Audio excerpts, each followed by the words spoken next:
வணக்கம் சொந்தங்களே. இன்றைக்கி ஒரு டிஃப்ரெண்ட் வீடியோ தாங்க.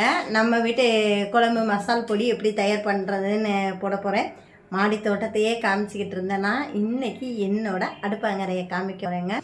எங்கள் வீட்டு சமையல் தந்திரம் மந்திரம் எல்லாமே இது தாங்க. நம்ம பொடி எந்த அளவு டேஸ்ட்டாக அரைக்கிறோமோ அந்த அளவு குழம்பு சூப்பராக இருக்கும். சமையல் நல்லா இருந்தால் வீட்டில் உள்ள எல்லார் மனசுலையும் இடம் முடிச்சிடலாம். அதுக்கான ஃபஸ்ட்டு இதே நம்ம குழம்பு மசால் பொடி தான். இது பார்த்திங்கன்னா புளிக்குழம்பு, கறிக்குழம்பு, மீன் குழம்பு, குருமா குழம்பு எல்லா குழம்புகளுக்கும் போடலாங்க. இந்த ஒரு பொடி இருந்தால் போதும், நீங்கள் சமையல்லாம் அசத்தலாம். வாங்க இந்த பொடி எப்படி அரைக்கலாம் என்னன்றதை பார்ப்போமா வீடியோக்கலாம். நம்ம சேனலில் சப்ஸ்கிரைப் பண்ணிக்கோங்க, பெல் பட்டனை கிளிக் பண்ணி ஆல் ஆப்ஷனில் போடுங்க. வாங்க போய் பார்க்கலாம். இப்போ நம்ம வீட்டு குழம்பு மிளகாய் பொடி அரைக்க என்னென்ன பொருட்கள் தேவைன்றதை பார்ப்போம். நான் பார்த்தீங்கன்னா 13 வகையான மளிகை பொருட்கள் எடுத்திருக்கேங்க. வாங்க அதை ஒன்றுன்னா என்னென்னு பார்க்கலாம். அளவோடு சொல்கிறேன், நோட் பண்ணி வச்சுக்கோங்க. ஒரு பொருளை கூட மிஸ் பண்ணிடாதீங்க. அப்புறம் பார்த்தீங்கன்னா நம்மளுக்கு டேஸ்ட்டு மாறி போயிடும். எல்லா பொருட்களையும் கவனமாக நோட் பண்ணி வச்சுக்கோங்க. 1 கிலோ மிளகாய் வத்தல், 1 கிலோ மல்லி,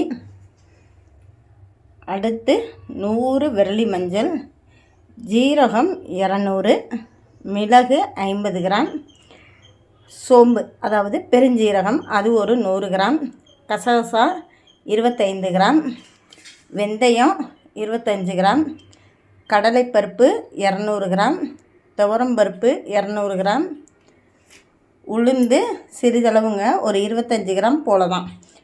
ஏன்னா இது அதிகமாக சேர்க்கக்கூடாது. அதிகமாக சேர்த்தா பொடி பார்த்திங்கன்னா நம்மளுக்கு குழம்பு பார்த்திங்கன்னா விழுவிழுப்பு தன்மை கொடுத்துரும். அதனால் கொஞ்சமாக தான் போடணும். நம்ம துவையல் சட்னி இதுக்கெல்லாம் போடுவோம்ல அந்த அளவு தான். உளுந்தம்பருப்பு ஒரு 25. இது 100 கிராம் அரிசிங்க, நம்ம வீட்டு சாப்பாட்டு அரிசி தான். அடுத்து 50 கிராம் பெருங்காயம். மொத்தம் பார்த்திங்கன்னா ஒரு 13 பொருட்கள் எடுத்திருக்கோம். வாங்க ஒன்றுன்னா என்ன பண்ணுறதுன்னு பார்ப்போம். ஃபஸ்ட்டு பார்த்திங்கன்னா நம்ம மிளகாயும் மல்லியையும் மஞ்சளையும் சேர்த்து நல்லா வெயிலில் காய வச்சு எடுத்துக்கிடுவோம். அது எந்த அளவு எந்த பக்குவத்தில் காயணுன்றதை உங்கள்கிட்ட டீட்டெயிலாக சொல்கிறேன், ஸ்கிப் பண்ணாமல் பாருங்கள். ஏன்னா இப்போ நம்ம பொருட்கள் ரெடி பண்ணதோட அதை எந்த பக்குவத்தில் அரைக்கணும் எந்த பக்குவத்தில் வறுக்கணுன்றதாங்க முக்கியமானது. கவனமாக ஸ்கிப் பண்ணாமல் பாருங்கள். நம்ம சேனலில் சப்ஸ்கிரைப் பண்ணாமல் பார்க்குறவங்க சப்ஸ்கிரைப் பண்ணி வச்சுக்கோங்க. நல்லா ஒரு காட்டன் துணியை விரித்து வெயிலில் காய வைக்கணுங்க. துணி பறக்காமல் இருக்கிறதுக்காக ஏதாவது ஒரு வெயிட்டானதை தூக்கி வச்சுருங்க. இல்லாட்டி துணி விழுந்துச்சுன்னா அந்தளவு சீக்கிரத்தில் காயாது. அதுக்காக தான். நல்லா காஞ்சிருச்சுங்க. இந்த சத்தம் கேட்குதா? இப்படி கேட்கணும்.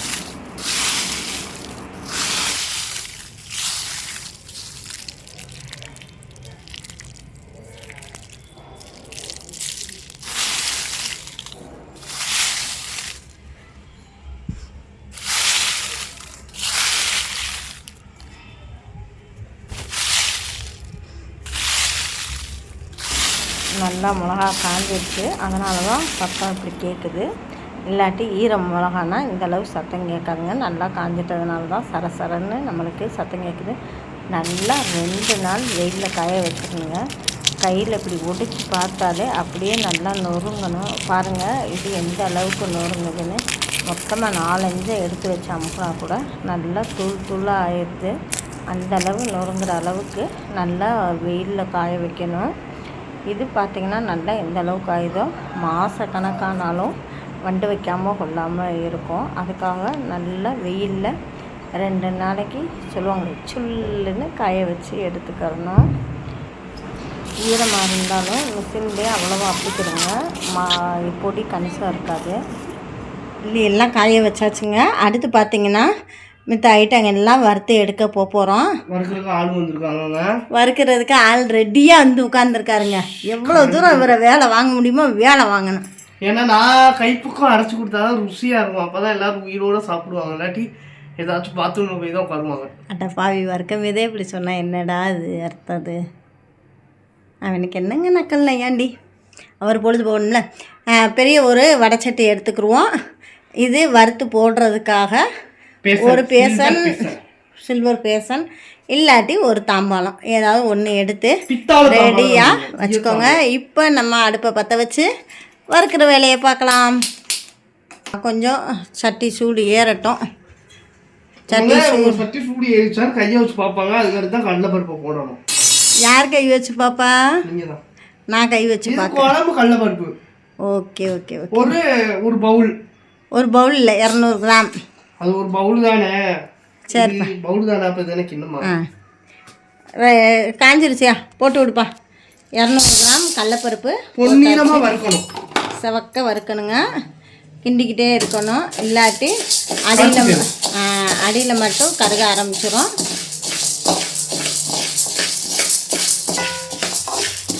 நல்லா 4 பக்கமும் ஒரு பக்கமும் எல்லாமே எல்லா பக்கமும் கிண்டி விடணும். அப்போ தான் எல்லாமே நல்லா வறுபடும்.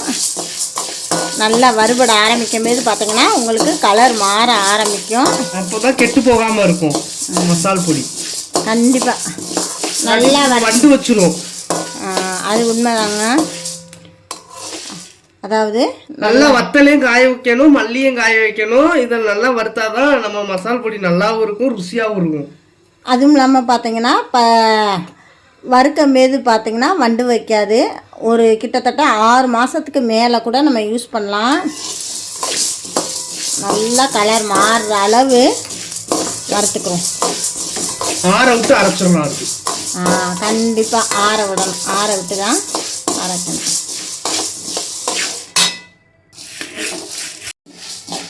வறுக்கும் போது வாசம் வர ஆரம்பிச்சிடும். டீயை பார்த்தீங்கன்னா கொஞ்சம் கம்மி பண்ணிக்கோங்க. அது மிளகு சீரகம் வறுக்கும் தான் நெடி வரும். லைட்டாக தான் ஆகும். எல்லாமே எண்ணெய் இதுக்கு ஊற்றக்கூடாது. வெறும் சட்டியில் தாங்க வறுத்து எடுத்துக்கணும். பாருங்க கலர் மாற ஆரம்பிச்சிடும்.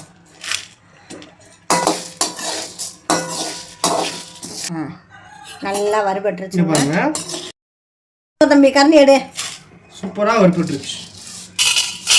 இப்போ அடுத்து போட போகிறோம். என்னன்னு பார்ப்போம். அடுத்தது துவரம்பருப்புங்க. இது நயமான துவரம்பருப்பு, ஃபர்ஸ்ட் குவாலிட்டி. ஆமாம், தோட்டத்துலேருந்து பறித்து எடுத்துகிட்டு வந்தது. போட அவனுக்கு என்ன கடையில் வாங்கினதாங்க ஏதாவது ஒன்று சொல்லுவான். ஆனால் அவன் சொன்னதில் ஒரு உண்மை என்னென்னா, நல்ல பருப்புகள் ஜீரகம் எல்லாம் நல்லா குவாலிட்டியாக ஃபஸ்ட்டு குவாலிட்டியாக பார்த்து வாங்கிக்கோங்க. நல்ல தரமானதாக 3 ரகம் இருக்குங்க. அதில் இது ஃபஸ்ட் குவாலிட்டி. இன்னும் 2 ரகங்கள் இருக்குது. அதெல்லாம் கொஞ்சம் குப்பை தூசியாக இருக்கும். இது ஒன்றுமே இருக்காது. நம்ம நல்லா வாங்கினதே பொருட்கள் தரமானதை வாங்கிக்கோங்க. செகண்ட் குவாலிட்டி, தேர்ட் குவாலிட்டி அதே வச்சு ஃபஸ்ட் குவாலிட்டின்னு சொல்லி ஏமாற்றி விற்கிறாங்கங்க. இதுவும் கடலைப்பருப்பு போல தாங்க. நல்லா சவக்க வறுத்துக்கணும். வீட்டில் வேலைக்கு போகிறவங்களாம் மசால் பொடி வீட்டில் அரைக்க முடியாதுங்க. வேண்டுறவங்க நம்ம ஸ்க்ரீனில் தெரியுற நம்பருக்கு கான்டாக்ட் பண்ணுங்கள். வாட்ஸ்அப்பில் உங்களுக்கு நாங்கள் மசால் பொடி ரெடி பண்ணி சேல்ஸ் பண்ணுறோம். வாங்கிக்கோங்க. வேலைக்கு போயிட்டு உங்களால் இதெல்லாம் பண்ண முடியாதுங்க. ஏன்னா இது பெரிய வேலை. காய போடணும், அரைக்கணும், வறுக்கணும், இதெல்லாம் முடியாது. வேலைக்கு போயிட்டு டயர்டாக இருப்பீங்க. அதனால் ஞாயிற்றுக்கிழமை ஒரு நாள் தான் உங்களுக்கு ரெஸ்ட் கிடைக்கும். தேவைப்படுறவங்க நம்ம ஸ்க்ரீனில் தெரியிற வாட்ஸ்அப் நம்பருக்கு கேளுங்க. நாங்கள் உங்களுக்கு கொரியர் இல்லாட்டி பார்சல் சர்வீஸ்லாம் அனுப்பிச்சி வைக்கிறோம். வாட்ஸ்அப்பில் கான்டாக்ட் பண்ணுங்கள். உங்களுக்கு ப்ரைஸ் லிஸ்ட் அனுப்புகிறோம். நீங்கள் கேளுங்க. நாங்கள் கொரியரில் உங்களுக்கு பார்சல் அனுப்புகிறோம். கட்டும். அடுத்து நல்லா துவரம்பருப்பும் மாறிடுச்சு. உருட்டு உளுந்து இது கம்மின்றதுனால சீக்கிரம் வறுபட்டுரும்ல. எதுவுமே கருக விடாமல் நேரமாக வறுத்து அடுத்து குறைச்சி தான் வச்சுருக்கேன். இது அளவாப்பா 25 கிராம். சும்மா ஒரு துவையலி சட்னி வறுக்கிற போடுற அளவு. நம்மளுக்கு கடலைப்பருப்பு துவரம்பருப்பு 200 கிராமு. மொத்தம் 225 கிராம் போட்டிருக்கோம் இப்போதைக்குள்ள. பருப்பு மட்டும் அதை அப்புறம் கணக்கு பண்ணிக்கோ. அது குழப்பமாகும். என்ன அளவுன்னு மட்டும் இது பண்ணிக்கிறோம். கொஞ்சம் விரிச்சு விட்டுக்குருவோம். ஆறட்டும். நல்லா பரப்பி விட்டுக்கணுங்க. இப்போ உளுந்து வறுபட்டுருச்சு. இதை தூக்கி அது தலையில் கொட்டிடணும். இதை தூக்கி கொட்டி விட்டுருவோம். துணி பிடிக்காம முடிங்க. ஓ, அடுத்து அரிசி. 100 கிராம் தானே. ஆமாம், போடுப்பா. சட்டி காய்த்து பாரு. 100 கிராம் அரிசி. இது நல்லா பொரியணும். அது மாவு அரிசி என்ன அரிசி? இட்லி அரிசி தான்ப்பா. இட்லி அரிசி இல்லை நம்ம சாப்பாட்டு அரிசி எது வேணாலும். பச்சரிசி, பாஸ்மதி அரிசி, பிரியாணி அரிசிலாம் போடலாமே. போடுப்பா சாமி, நீ எல்லாம் போடுவ. நீ யாரு? பெரிய ஆளு. நாங்கள்லாம் அப்படியா? நம்ம வீட்டில் இருக்க சாப்பாடுக்கு யூஸ் பண்ணுற அரிசிங்க ஒரு 100 கிராம் போல. நல்லா பொரிஞ்சிருச்சுங்க. பார்த்தீங்களா, நல்லா கலரும் மாறிடுச்சு, நல்லா பொரிஞ்சு ரெடி ஆயிடுச்சு. இப்போ இவங்களையும் தூக்கி அவங்க தலையில் கொட்டுங்க. இவங்களோட சேர்த்து விட்ருவோம். டீ மட்டும் கம்மியிலே வைங்க, அப்புறம் கருகாடி பிடிச்சிடும். இனி வாரது போட போகிறது என்ன போட போகிறீங்க? ஏன்னா 2 டப்பா ஜீரகம் எடுத்து வச்சுக்கோன்னு பார்த்தீங்களா? ஒரு டப்பாவாக தாங்க போடணும் மொத்தம். ஆனால் 200 கிராமு. ஏன்னா மொத்தமாக போட்டால் ஒன்று அறுபடாமல் போயிடும். அதனால தண்ணி. ஏன்னா ஒரு பக்கம் சூடு இதாகிக்கிட்டு அதனால 100 நம்ம வறுத்துக்கலாம். இது பார்த்தீங்கன்னா நல்லா பொரியிற சவுண்டு கேட்குங்க. சட சடன்னு பொரியிற சத்தம். பானிபூரி பொரிங்க பாப்கார்னு அப்படிலாம் இல்லைப்பா. லைட்டாக பொரியிற சத்தம் தெரியும். நம்மளுக்கும் ஜீரகம் போட்டோன்னே வாசம் வரும் பார்த்தியா? ஜீரகப்பொடி ஜீரக ஸ்மெல்லு சூப்பராக வருதுங்க. சட்டியில் போட்டு லேசாக ஹீட் ஏறும்போதே வாசம் நல்லா இதாகுது. நம்மளுக்கு பார்த்தீங்கன்னா இதே இவ்வளோ வாசம் பொடி அரைச்சா இன்னும் சூப்பராக வாசம் வரும். நல்லா மணக்க அரைச்சிருவோம். யாருக்கெல்லாம் மசால் பொடி இது தேவையோ கான்டாக்ட் பண்ணுங்கள். நம்ம நல்ல தரமான பொருட்களை வச்சு நம்ம வீட்டு முறைப்படி நம்ம வீட்டு கை பக்குவத்திலேயே செஞ்சு தரோம். வாட்ஸ்அப்பில் நம்பர் இருக்குது, தேவைப்படுறவங்க கான்டாக்ட் பண்ணிக்கோங்க. வாட்ஸ்அப் நம்பர் இருக்காதுங்க, ஸ்க்ரீனில் நம்பர் இருக்கும். சாரிப்பா, சோயம்ல கண்டுபிடிச்சிருக்கு. ஸ்க்ரீனில் தெரிகிற நம்பருக்கு வாட்ஸ்அப்பில் கான்டாக்ட் பண்ணுங்க. கரெக்டாக சொல்லிட்டேனா? கரெக்டாக சொல்லிட்டேங்க. பொரியுதுங்க. இரு, நீ பேசாத. கேட்க மாதிரி கேட்குதாங்க? பாப்கார்ன் பொரியிற மாதிரி தான் பொரியுது. இது சவுண்டு கேட்டுக்கட்டும். இந்த சத்தம் வந்துட்டா ரெடி ஆயிடுச்சு. நம்ம அவ்வளோதான், மாற்றிக்கலாம். கொட்டிடுவோம்.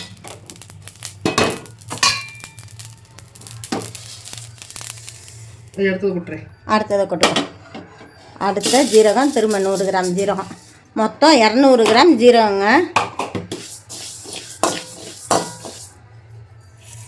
விரிச்சு விட்டுக்கிறோம். அப்பப்போ விரிச்சிட்டா கொஞ்சம் உணரும். நல்லா எல்லாம் வறுத்துட்டு ஆறின பிறகு தாங்க அரைக்க போகணும். சூட்டோட்டம் அரைச்சிடாதீங்க, அப்புறம் பொடி சரியில்லாமல் போயிடும். அவங்களுக்கு மிஷினில் அப்பிக்கிறோம். அது மாதிரி மிளகா மல்லியும் நல்லா காய விட்டு அரைங்க. இல்லாட்டி அவங்களோட மிஷின்லேயே அப்பிக்கிட்டு நம்மளுக்கு கணிசம் இருக்காது, பொடி கணிசம் இருக்காது. அதுக்கு தான் நல்லா காய விட்டு வந்து ஆற விடணுங்க. உடனே மூடிடக்கூடாது. அங்கே காமிக்க நம்ம மிஷின்லேயே பார்த்தீங்கன்னா அங்கேயே ரைஸ் மில்லையே உணர விடுவாங்க. அரைச்சோடனே நம்மளுக்கு கொட்ட மாட்டாங்கன்னா பொடி கருத்தும் போயிடும். நல்லா ஆற விட்டு கொஞ்சம் அங்கனையாக ஒரு 1/4 மணி நேரம் ஒரு 10 நிமிஷத்துக்கிட்ட நல்லா ஆற விட்டு அந்த சூடு போனோன்னா நீங்கள் கொண்டு போயிருக்க பாத்திரத்தில் இது பண்ணிக்கோங்க. என்ன வேண்டுகோள், வாட்ஸ்அப் பண்ணுறவங்க வாட்ஸ்அப் கால் இல்லாட்டி நார்மல் கால் மட்டும் தயவு செஞ்சு பண்ணாதீங்க. ஏன்னா எங்களுக்கு வேலைகள் இருக்கும், எடுக்க முடியாது. வாட்ஸ்அப்பில் டைப் பண்ணுங்க, இல்லாட்டி வாய்ஸ் மெசேஜ் என்ன டவுட்னாலும் கேளுங்க. வாய்ஸ் மெசேஜில் எவ்வளோ நாளும் கேளுங்க. நாங்கள் கேட்டுட்டு நாங்கள் ஃப்ரீயாக இருக்க டயத்தில் உங்களுக்கு மெசேஜ் பண்ணுறோம். நாங்களும் கூட வாய்ஸ் மெசேஜ் நிறையவே பண்ணுறோம். ஃபோனை மட்டும் அவாய்ட் பண்ணிடுங்க. அன்டயத்தில் கூட பண்ணுறீங்க, எங்களுக்கு வேலைகள் இருக்கும். ஏன்னா வண்டி வாசலில் போவோம், அதனால முடியாது. ஏன்னா நான் வண்டியில் போகும்போது பசங்களை கூப்பிட போவேன், கடைக்கு போவேன். அப்படிலாம் இருக்கும்போதெல்லாம் ஃபோன் எங்களுக்கு கொஞ்சம் கஷ்டமாக இருக்குது. அதை மட்டும் கொஞ்சம் தவிர்த்துக்கோங்க. எதுனாலும் வாட்ஸ்அப்பில் வாய்ஸ் மெசேஜோ இல்லை ரிப்ளை பண்ணாமல் இருக்க மாட்டோம். ரிப்ளை எப்படினாலும் பண்ணிடுவோம், என்ன எப்போனாலும் பண்ணிடுவோம். இது ரெண்டை மட்டும் நீங்கள் பண்ணாதீங்க, இது ஒரு வேண்டுகோளாக கேட்டுக்கிறோம். அடுத்த ஜீரகமும் பொரிஞ்சிருச்சு. நம்ம இவங்களையும் அவங்களோட சேர்த்துக்கலாம். அடுத்து சோம்புப்பா, பெருஞ்சீரகம். அது ஒரு பெருஞ்சீரகம், அது ஒரு 100 கிராம். 100 கிராமா? 100 கிராம் இருக்கு. இது இப்போ சோம்பு கணிசமாக இருக்கும்பா. இதுவும் பொரியணும். ஆமாம், இதுவும் பொரியணும். 100 கிராம் சோம்பு 100 கிராம் போட்டிருக்கோம். இது நம்ம எல்லா குழம்புக்குமே யூஸ் பண்ணலாங்க. மீன் குழம்புலாம் இதில் வச்சு வைக்கும்போது சும்மா குழம்பு எப்படி இருக்கான், சும்மா கம்முன்னு இருக்கும். நல்லா சாப்பிடலாங்க மீன் குழம்பு. ஆனா மீன் குழம்பு இன்னும் அம்மியில அரைச்சு வச்சா, மண் சட்டில வச்சு வச்சா இன்னும் சூப்பரா இருக்கும். ஆனா அது மட்டும் வைக்க மாட்டாங்க. சரி, வச்சு தந்துடுறேன், அவ்வளவுதானே. பண்பானா அம்மி ஆட்டுக்கல் அதுலயே அரைச்சு வச்சா இன்னும் சூப்பரா இருக்கும். கூட்டி வச்ச மீன் குழம்புலாம் வைக்கிறாங்க. வச்சிருவோம். நல்லா வறுக்கும் போது அதோட வாசம் நம்மளுக்கு தெரியுங்க. கலரும் பார்த்திங்கன்னா நல்லா சேஞ்ச் ஆக ஆரம்பிச்சிருச்சு. அந்த இதுகளை பார்த்து சும்மா இலை சூட்டுலேயே வருங்க. இதுவும் ரெடி ஆயிடுச்சு. அவ்வளோதான். எடுத்து போட்டுக்கலாம். அடுத்து வெந்தயம். வெந்தயம் 25 கிராம்ப்பா போட்டுக்கோ. 25. ஏன்னா ரொம்ப அதிகமாக சேர்த்தா குழம்பு கசந்துடும். அதுக்காக ஒரு 25 கிராம். ஏன் நம்ம குழம்புகளுக்கு புளி குழம்புக்கு போடும்போது தான் நம்ம அதுலேயே வேறு தாளிக்க மாதிரி போடும்ல. அதனால் ஒரு 25 கிராம் மட்டும் போதும். இது நல்லா செவக்கிற அளவுங்க.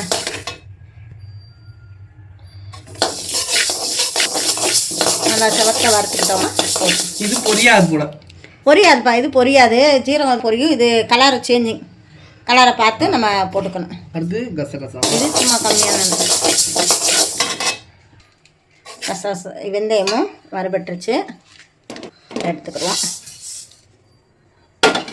அடுத்து போட போகிறது சிறுமிளகு. மிளகு 50 கிராம்ப்பா. மிளகு 50 கிராம். இது எப்படி வெடிக்கணுமா? ஆமாம், இது வெடிக்கும். அந்த அளவு வாங்கினதுக்கு கொஞ்சம் வெடிக்கும். நம்ம கிண்டுறதுனால அந்த இதோட தன்மை தெரியாது. கொஞ்சம் சூடு ஏறி கலர் மாறுற அளவு. அவ்வளோதான். எந்த பொருளையும் வறுக்காமல் போடாதீங்க.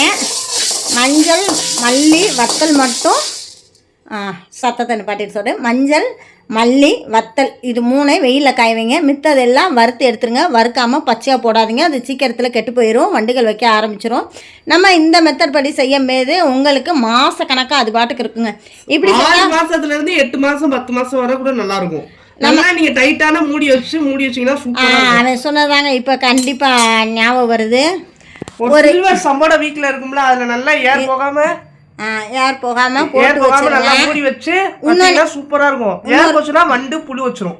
ஆமாம், திறந்து போட்டுறாதீங்க. மூடி வச்சு யூஸ் பண்ணுங்கள். அதே மாதிரி ஈர கரண்டிகளை இப்போ குழம்பு தாளிச்சுக்கிட்டுப்போம். அப்படி ஈர கரண்டிகளை போடாதீங்க. ஒரு சின்ன டப்பாவில் வீட்டுக்கு தேவையான அளவு எடுத்து வச்சுக்கோங்க. மொத்தத்தை இதில் இது பண்ணாதீங்கனாலும் இதே மாதிரி ஃபாலோ பண்ணுங்க. நீங்கள் ஒரு டப்பாவில் எடுத்து வச்சுக்கோங்க. ஒரு ஸ்பூன் இதுகளை போட்டு வைங்க. ஈரம் பட்டுட்டா பொடி கெட்டு போயிடும். வண்டு வச்சுருங்க. ஈரம் படாமல் நம்ம வைக்கிற முறைகளில் நம்ம பாதுகாக்கிறது தாங்க எல்லாம் இருக்கு. இப்போ இது வறுத்தாச்சு. அடுத்து மிளகு ரெடி. அதையும் எடுத்துருவோம். அடுத்து என்ன பண்ண போகிறோம்?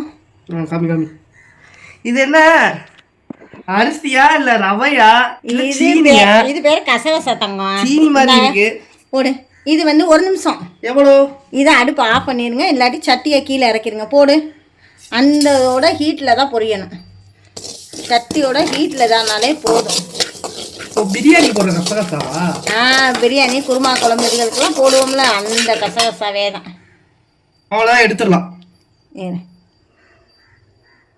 கருக ஆரம்பிச்சிடும். அதுக்கு தான் இது லைஸான சாஃப்டான பொருளா? ரொம்ப இதானதுனால அந்த சட்டியோட ஹீட் இருந்தாலே போதுங்க. இன்னும் அப்பிக்கிறோம். ஆமாம், அப்படியே அப்பிக்கிறோம். கருகி போயிடும்.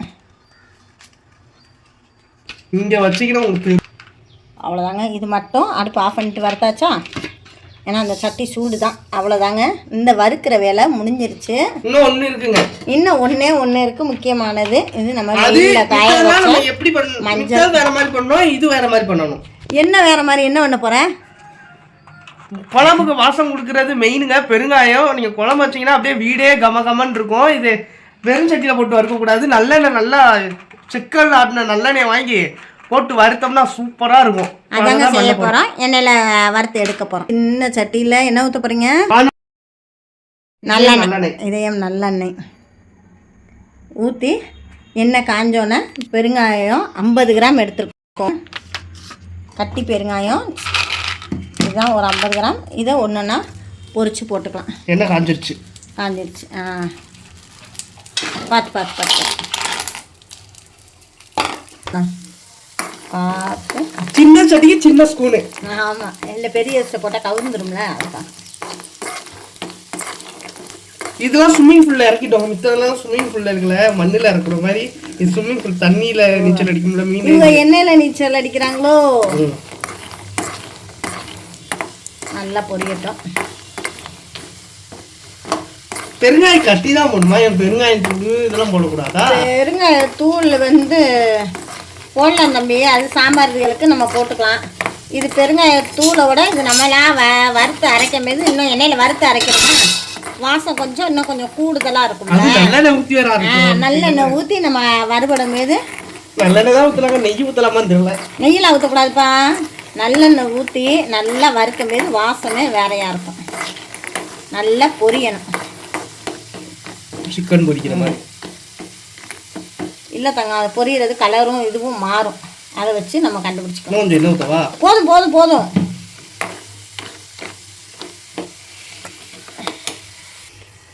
பரட்டி பரட்டி விடணும்.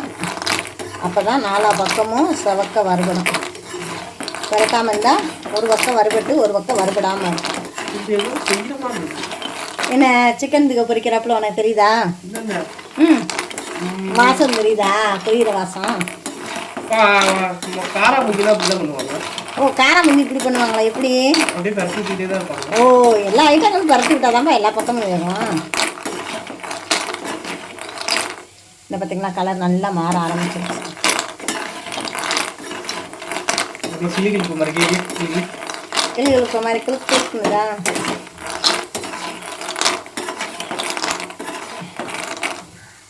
நல்லா வறுபட ஆரம்பிச்சிருச்சு. இதில் வச்சிடக்கூடாது, சட்டி சாஞ்சிரும். அவ்வளோதான், எடுத்துட வேண்டியதான். ஆமாம், அதோட இப்படியே எடுத்து அப்படி போட வேண்டியதான். என்ன அது பாட்டுக்கு இருக்கட்டும், அவ்வளோதான். எண்ணெயெல்லாம் ஊற்றக்கூடாது, வெறும் வறுத்ததை மட்டும் எடுத்து கண்கரண்டி அவ்வளோதாங்க. எல்லாம் வறுத்து முடிச்சாச்சு. நல்லா ஆறணுன்னா நம்ம போய் வறுத்து முடிச்சு டயர்ட் ஆயிடுச்சு, அதான் உட்காந்தாச்சு. நல்லா வறுத்து எல்லாம் ரெடி பண்ணியாச்சு. அடுத்து ரைஸ் மில்ல போய் மிக்சிங்கில் போட்டு அரைச்சி எடுத்துட்டு வந்தோம்னா வீட்டு குழம்பு மசால் பொடி ரெடி. இந்த மசால் பொடியில குழம்பு வச்சு உங்களுக்கு டேஸ்ட் பண்ணி நான் சொல்றேன் எப்படி இருக்குன்னு. வேலையெல்லாம் முடிச்சுட்டு அரைச்சி வரும்போது பார்த்தீங்கன்னா மணி 6 ஆயிடுச்சுங்க. நல்லா அரைச்சி நைஸாக அரைச்சி அங்கேயே ஒரு 10 நிமிஷம் நல்லா உணர விட்டாச்சுங்க. அந்த ஹீட்டு போகிற அளவு உணர விட்டு வீட்டுக்கு வந்தாச்சு. மசாலா பொடி அரைச்சி தயாராகிடுச்சு. நல்லா கலர்ஃபுல்லாக இருக்குங்க. நம்ம மீன் குழம்பு கலரையும் பாருங்கள் எப்படி இருக்குதுன்னு. நல்ல பொடி வாசமாக. இது பார்த்திங்கன்னா ஒரு 3 கிலோ அரைச்சிருக்கேங்க. 1 கிலோ மல்லி, 1 கிலோ வத்தல், மித்த ஐட்டம்லாம் போட்டது எல்லாம் சேர்த்து 3 கிலோ சேர்த்து அரைச்சி இருக்குது. உங்களுக்கும் தேவைன்னா சொல்லுங்கள். நம்பருக்கு வாட்ஸ்அப் பண்ணுங்கள். ஏன்னா வேலைக்கு போகிறவங்களுக்கும் சரி, யங்ஸ்டர்ஸ்க்கும் சரி, வயசானவங்க, பண்ண முடியாதவங்க நிறைய பேர் இருக்கலாம். அவங்களுக்காக நம்ம வீட்டிலையே நல்ல மசால் பொடி, ஹோம்மேட் மசால் பொடி, நல்ல தரமான பொருட்களை வாங்கி நல்லா வெயிலில் காய வச்சு பக்குவமாக வறுத்து அரைச்சி உங்களுக்கு நாள் கணக்காக வச்சு இருக்கிறபடி நல்ல தரமான மசால் பொடி நம்மகிட்ட கிடைக்கும். ஸ்க்ரீனில் தெரியுற நம்பருக்கு வாட்ஸ்அப் பண்ணுங்கள். நம்ம வீட்டு மசால் போட்டு காரசாரமாக மீன் குழம்பு வச்சாச்சுங்க. டேஸ்ட்டு செம்ம சூப்பருங்க. என்னங்க நம்ம வீட்டுக்கு தேவையான ஹோம்மேட் மசால் பொடி எப்படி அரைச்சோன்னு பார்த்தீங்களா? இது தேவைப்படுறவங்க ஸ்க்ரீனில் தெரிகிற நம்பருக்கு கான்டாக்ட் பண்ணுங்கள் வாட்ஸ்அப்பில். இதோட வீட்டு தோட்டம், மாடி தோட்டம் தேவையான பொருட்கள் இருக்குங்க. கடலை புண்ணாக்கு, எள்ளு புண்ணாக்கு, வேப்ப புண்ணாக்கு, பூச்செடி, ரோஸு, மல்லிகை பூச்செடிகளுக்கான DAP, NPK, மீன் அமிலம் இருக்குங்க. இதுவும் தேவைப்படுறவங்க ஸ்க்ரீனில் தெரிகிற நம்பருக்கு வாட்ஸ்அப் பண்ணி வாங்கிக்கலாம். கொரியர் அண்டு சின்ன வேணுன்னா கொரியரில் அனுப்பிச்சுடுவோங்க. பல்காக வேணா பார்சல் சர்வீஸில் அனுப்புவோம். இந்த வீடியோ பிடிச்சிருந்தா லைக் பண்ணுங்கள், ஷேர் பண்ணுங்கள், கமெண்ட் பண்ணுங்கள், சப்ஸ்கிரைப் பண்ணி பெல் பட்டனை கிளிக் பண்ணி ஆல் ஆப்ஷன் பண்ணுங்கள். பாய் பாய். எங்களுக்கு சப்போர்ட் பண்ணால் லைக் பண்ணிவிட்டு உங்கள் கருத்துக்களை கமெண்ட் பாக்ஸில் தெரிவிங்க. பாய் பாய்.